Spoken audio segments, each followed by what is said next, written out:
I'm a school psychologist, and my aunt who had a developmental disability, and from a really young age, just sort of being curious and thinking about the challenges, but also sort of the gifts that she had and wanting to understand and learn more about that. There's a focus on kind of the assessment piece of it, where you're learning to identify sort of the needs and the strengths that individual students have, which in many cases then turn into at least looking at eligibility related to programming, and then developing a plan to support those individuals. There's a lot of collaboration, the inner working of a team, and how we come together with our own specialized areas to really kind of help support the whole person. So when it comes to a typical day, in my role, part of that might be conducting what we call functional behavioral assessments, finding out,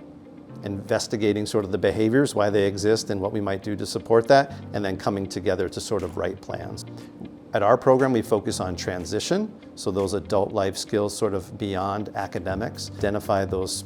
visions that students have, kind of exposing them to those things, helping families and helping students sort of realize and sort of persevere through challenges, and really coming out on the other side of that with great success is really something special to be a part of. There are good days and there are challenging days, and so to have each other there to support that work going forward is really one of the most wonderful things that we have. To help manage what were once really challenging situations to where they're then kind of leading and learning how to self-regulate, how to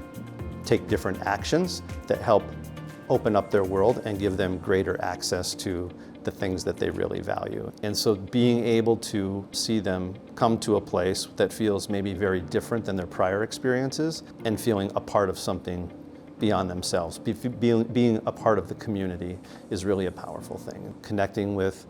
positive, passionate educators who can sort of lift and give you a window in. It's a challenging job, but I think it has so many more rewards that come along with that. But really that day-to-day meaningful impact that you can have with families in a natural setting, as opposed to something that might occur in an office where there's a little more distance. In that space, you're able to make a much more impactful difference.